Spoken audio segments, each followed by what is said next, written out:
Good morning, student. We are doing history of 12th standard, theme 9, King and Chronicle. Now we will do 2.2, the making of manuscript. Manuscript क्या होती है? बहुत पुरानी books होती है, पुरानी बुक्स जो हाथों के द्वारा लिखी गई थी। मतलब ये कैसे लिखी गई? ऑल बुक्स इन मुगल इंडिया वर मैन्यूस्क्रिप्ट। जो मुगल इंडिया की जो मुगलों के राज्य में जो भी किताबें थी वो मैन्यूस्क्रिप्ट थी, मतलब हाथों के द्वारा लिखी गई थी। That is they were hand written, हाथों के द्वारा लिखी गई थी। The centre of manuscript production was the imperial kitab khana. कहते जो मैन्यूस्क्रिप्ट का सेंटर केंद्र था वो शाही किताब खाना था, मतलब एक शाही किताब बड़ा सा, एक जैसे आगे although kitab khana can be translated as library, और बाद में किताब खाना को लाइब्रेरी का नाम दे दिया। मतलब एक लाइब्रेरी होती थी जहाँ पे सारी किताबें लिखी भी जाती थी और वहाँ संभाल कर रखी भी जाती थी। It was a scriptorium, that is a place where the emperor's collection of manuscript was kept and new manuscript were produced. कहते एक लाइब्रेरी जो थी किताब खाना स्क्रिप्टोरियम था, जिसे लिपि घर बोलते हैं। वहाँ पर एम्पर्स की जो कलेक्शन, राजाओं की जो मैन्यूस्क्रिप्ट की कलेक्शन होती थी वहाँ पर रखी भी जाती थी और नई मैन्यूस्क्रिप्ट भी प्रोड्यूस की जाती थी, मतलब नई मैन्यूस्क्रिप्ट की रचना भी की जाती थी, वह भी लिखी जाती थी। The creation of manuscript involve A number of people performing A variety of task. कहते जब मैन्यूस्क्रिप्ट लिखी जाती थी, जो पुरानी हाथों के द्वारा किताबें लिखी जाती थी, उसमें बहुत से लोग कार्य करते थे, बहुत से लोगों का काम होता था।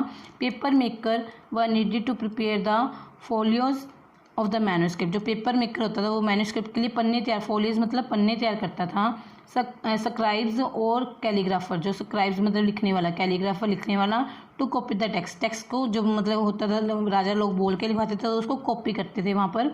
Gliders to illuminate the pages, और जो ग्लाइडर होते थे वो पेजों को इल्यूमिनेट मतलब चमकाते थे। पेंटर टू इलस्ट्रेट सीन्स, जो पेंटर होते थे वो उन पन्नों पर चित्रकारी करते थे, मतलब चित्र बनाते थे। चित्र किसके बनाते थे?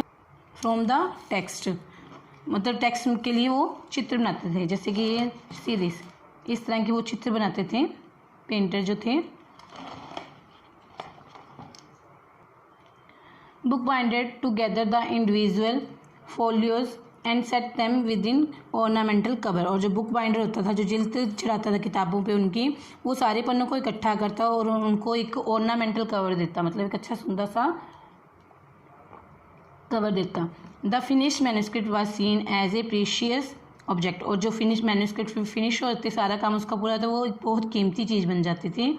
ए work of intellectual wealth and beauty, जो कि बौद्धिक वेल्थ मतलब बौद्धिक जो थी धन और ब्यूटी सुंदरता का एक ऑब्जेक्ट बन जाती थी। It exemplified the power of its patron the Mughal emperor to bring such the beauty into being, और यह जो मैन्यूस्क्रिप्ट होती थी जिस राजा के द्वारा लिखवाई जाती थी उसके राज्य की भव्यता, उसके राज्य की ब्यूटी के बारे में दर्शाती थी।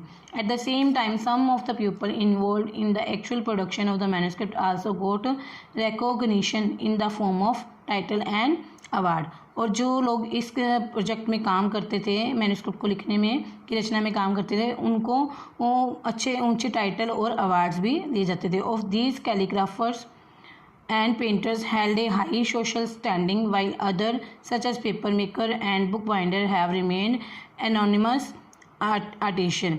कहते जो कैलीग्राफी जो लिखते थे, कैलीग्राफी लिखने वाले होते थे, जो पेंटर होते थे, उनको तो सोशल स्टैंडिंग में हाई पोजीशन मिल जाती थी, समाज में ऊंची पदवी राजा के द्वारा दी जाती थी। लेकिन जो पेपर मेकर होते थे, पन्ने बनाने वाले होते थे, किताबों की जिल्द चढ़ाने वाले होते थे, किताबों को सारे पन्नों को इकट्ठा करके उसको बांधते थे, तो उनको वे केवल आर्टिशियन ही रहते थे, कारीगर ही रहते थे, उनको कोई ज़्यादा ऊँची पदवी नहीं मिलती थी। Calligraphy the art of hand writing was considered a skill of great importance. जो कैलीग्राफी होती थी, आर्ट ऑफ हैंड राइटिंग मतलब लिखने का एक काम होता था, तो बहुत अच्छी स्किल मानी जाती थी। It was practised using different styles, और इसमें डिफरेंट स्टाइल्स लिखे जाते थे, डिफरेंट स्टाइल से कैलीग्राफी मतलब रचना लिखी जाती थी। अकबर्स फेवरेट वाज नस्तलीग, और अकबर की फेवरेट जो थी लिपि थी वो क्या थी? नस्लिक। नस्लिक जो है उर्दू भाषा की लिपि है, जैसे हमारी हिंदी भाषा की देवनागरी लिपि है, वैसे ही उर्दू भाषा की लिपि नस्लिक है, जो अकबर की फेवरेट थी। ए fluid style with long horizontal stroke, मतलब एक फ्लूइड स्टाइल की होती थी जिसमें लॉन्ग हॉरिजेंटल ऐसे स्ट्रोक से लॉन्ग लंबे लंबे से स्ट्रोक्स बना बना के लिखी जाती थी। एक तरह की भाषा है, भाषा की लिपि है ये। It is written using a piece of trimmed reed with a tip of 5 to 10 millimeter called qualm। कहते एक ट्रिमेड के पेस्ट को यूज़ करके लिखी जाती है, मतलब एक सरकंडा, मतलब कोई तीखा, कोई जैसे लकड़ी जैसा कुछ होता था उसको तीखा बनाकर, और उसकी टिप जो होती थी 5 से लेकर 10 मिलीमीटर तक लंबी होती थी, जिसे क्वाल्म बोलते थे। टिप्ड इन कार्बन इंक, जिसे कार्बन इंक में डुबोया जाता था, जिसे शाई बोलते हैं। The nib of the quill is using split in the middle and to facilitate the absorption of ink.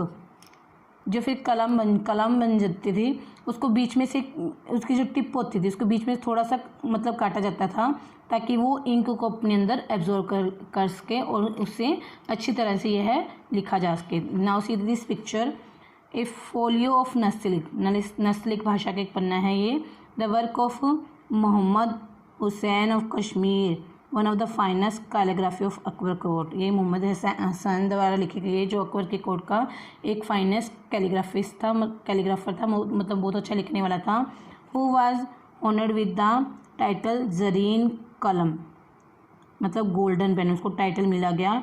In recognition of the perfectly proportion curvature his letters, मतलब उसने अपने जो भाषा के लेटर्स लिखे हैं, मतलब बहुत अच्छे लिखे, तो उसको एक अकबर के दरबार में एक मतलब एक टाइटल मिला जिसे गोल्डन पेन, जरीन कलम कहा जाता था। The calligrapher has sign his name on the lower section of the page taking up almost 1/4 of its page. कहते जो कैलीग्राफर होते थे यहाँ नीचे यहाँ पर साइन करते थे, जैसे ये साइन दिया गया है, तो ये मतलब पूरे पेज का 1/4 हिस्सा अपने साइन लिखने में भरते थे। Okay student, it's enough for today, have a nice day.